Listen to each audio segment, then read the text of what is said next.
शिक्षार वास्तविक उद्देश्य होची व्यक्तिर सर्वांगीण विकास जद्वारा छात्र छात्री मानक मध्यरे बौद्धिक विकास हो, भावनात्मक उन्नयन हो और आत्मिक उत्थान हो, उत्तम संस्कार गुड़िकर बीजारोपण हो और चरित्र निर्माण हो। तेरे शिक्षा को सार्थक कह जदि आर्थिक स्वावलंबन सहित सेमानक भितरे समाज प्रति दायित्वबोध जागृत हो, जीवन मूल्यगुड़िक प्रति आस्था उत्पन्न हो, राष्ट्र और संस्कृति प्रति अनुराग विकसित हो एवं विश्व मानवर संवेदना जागरण हो, तेरे शिक्षा को संपूर्ण एवं सार्थक बोली स्वीकार करा जिवो। नमस्कार, आमर यूट्यूब चैनल जय माणेकश्वरी प्रोडक्शन को लाइक, कमेंट, शेयर, सब्सक्राइब करंतु। एथर आम संपर्क में अछंती राज्यपाल पुरस्कार प्राप्त शिक्षक सम्माननीय श्रीजुक्त सीमांचल नाग, जूनागढ़ ब्लॉक अंतर्गत कच्छिमडोला ग्रामर अंचल जड़े सुनामधन्य कवि, लेखक और गवेषक। आसतु तांको सह कथबार्ता। नमस्कार आज्ञा। नमस्कार, आपको स्वागत अभिनंदन। धन्यवाद सर। शिक्षकता जीवन आरंभ और अवसर भितर अनेक अनुभूति आपण पाखरे साहित्य रखिछंती, समाज को अनेक उत्तम छात्र आपण प्रदान करछंती, अनेक प्रेरणा समाज पाई परिछि। तो ए विषय रे आपण किछि कहंतु। देखंतु मो 1975 मसीहार शिक्षकता आरंभ करिछि। अनेक विद्यालय शिक्षकता करिछि। मध्य करचना विद्यालय कार्यकलाप अन्यतम। से विद्यालय अनेक छात्र नवोदय परीक्षा कृतकार्य होती। विज्ञान क्षेत्र में जातीय स्तर में प्रशंसित और पुरस्कृत होती। एसीआरटी विज्ञान मेला क्रमागत 8-10 थर राज्य स्तर में पुरस्कृत होती।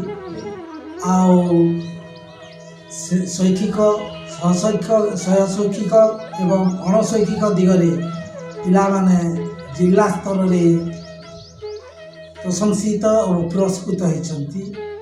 ता छड़ा मो विद्यालय नृत्य पिलामानक नृत्य मान्यवर 2टी गवर्नर द्वारा पुरस्कृत होती एवं तांकर सान्निध्य लाभ कर पारिछि।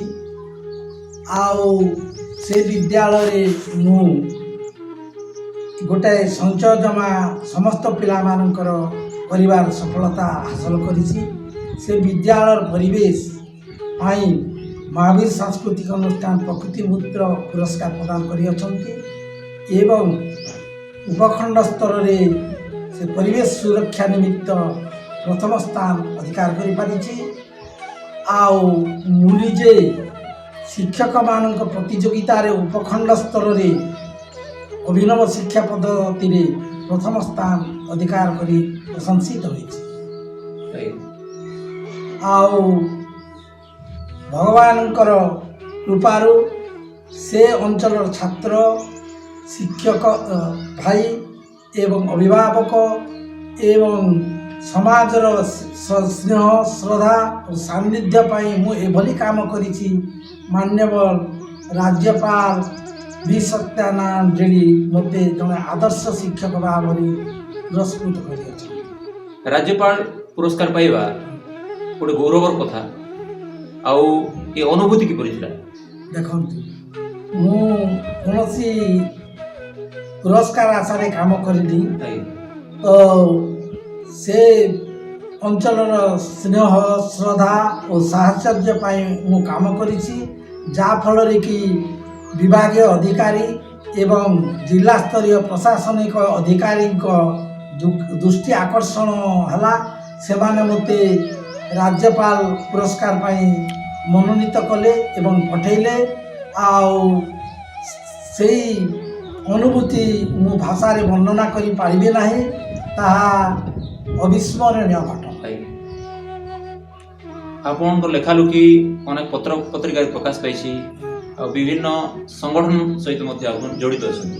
हाँ सर, मो लेखा मु तो नवम श्रेणी लेखालुखी आरंभ करुଥିଲି। तो से बेले से समय रे लोककर दृष्टि आकर्षण होई नथिला। जेते बेले मु शिक्षकता कली विभिन्न अनुष्ठान सहित मु संपर्क जोड़िली। मोर लेखा वर्तमान कलाहांडी उत्सव ସ୍ମରଣିକା କଳାଝର, ମହାବୀର ସାଂସ୍କୃତିକ ଅନୁଷ୍ଠାନର ପତ୍ରିକା ଗିରିଝର, ସବାଖିଆ ସାହିତ୍ୟ ଅନୁଷ୍ଠାନର ସ୍ମରଣିକା, ଏପରିକି କଳାହାଣ୍ଡି ଏବଂ ରାଜ୍ୟସ୍ତରୀୟ ଅନେକ ପତ୍ର ପତ୍ରିକାରେ ସ୍ଥାନିତ ହେଇଛି, ପ୍ରକାଶିତ ହେଇଛି। ଆଉ ଲୋକମାନେ ଶୁଭେଚ୍ଛୁମାନେ ମୋତେ ଲେଖାଟି ଭଲ ହେଲା ବୋଲିକିରି ସେମାନେ ଯେଉଁ ପତ୍ର ମାଧ୍ୟମରେ ବା ଫୋନ୍ ମାଧ୍ୟମରେ ଜଣାଉଛନ୍ତି ତାହା ମୋତେ ଉତ୍ସାହ ଓ ଦିଗ୍ଦର୍ଶନ ପ୍ରଦାନ କରେ। ଶିକ୍ଷା କ୍ଷେତ୍ରରେ ଅନେକ ପରିବର୍ତ୍ତନ ଘଟୁଛି ଦିନକୁ ଦିନ। ଆଉ ବର୍ତ୍ତମାନ ଡିଜିଟାଲ ସମୟ ଆସିଲାଣି, ଡିଜିଟାଲ ଏଜୁକେସନ୍ କହିଲେ ଅତ୍ୟୁକ୍ତି ହେବ ନାହିଁ। ତ ଶିକ୍ଷା କ୍ଷେତ୍ରରେ କ'ଣ ସନ୍ଦେଶ ଦେବେ ଆପଣ?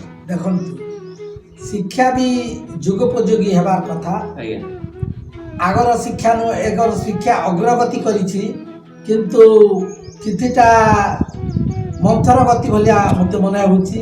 ଏଥିପାଇଁ ଛାତ୍ର, ଶିକ୍ଷକ, ଅଭିଭାବକ, ସମାଜ ଯଦି ଏଥିପାଇଁ ତତ୍ପର ହେଲେ ଶିକ୍ଷାଟା ଅଗ୍ରଗତି କରିବା।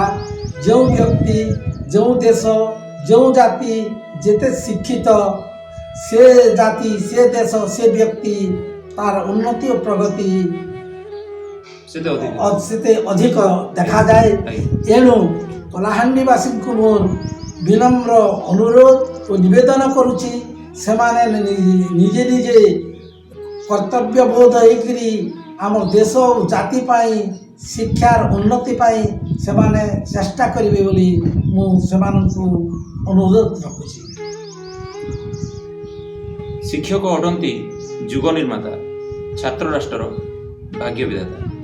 ଚରିତ୍ରବାନ ଛାତ୍ର ହିଁ ରାଷ୍ଟ୍ରର ଭାଗ୍ୟ ଅଟେ ଏବଂ ଚରିତ୍ରବାନ ଛାତ୍ର ତିଆରି କରିବା ପାଇଁ ଜଣେ ଉତ୍ତମ ଶିକ୍ଷକ ଆବଶ୍ୟକ।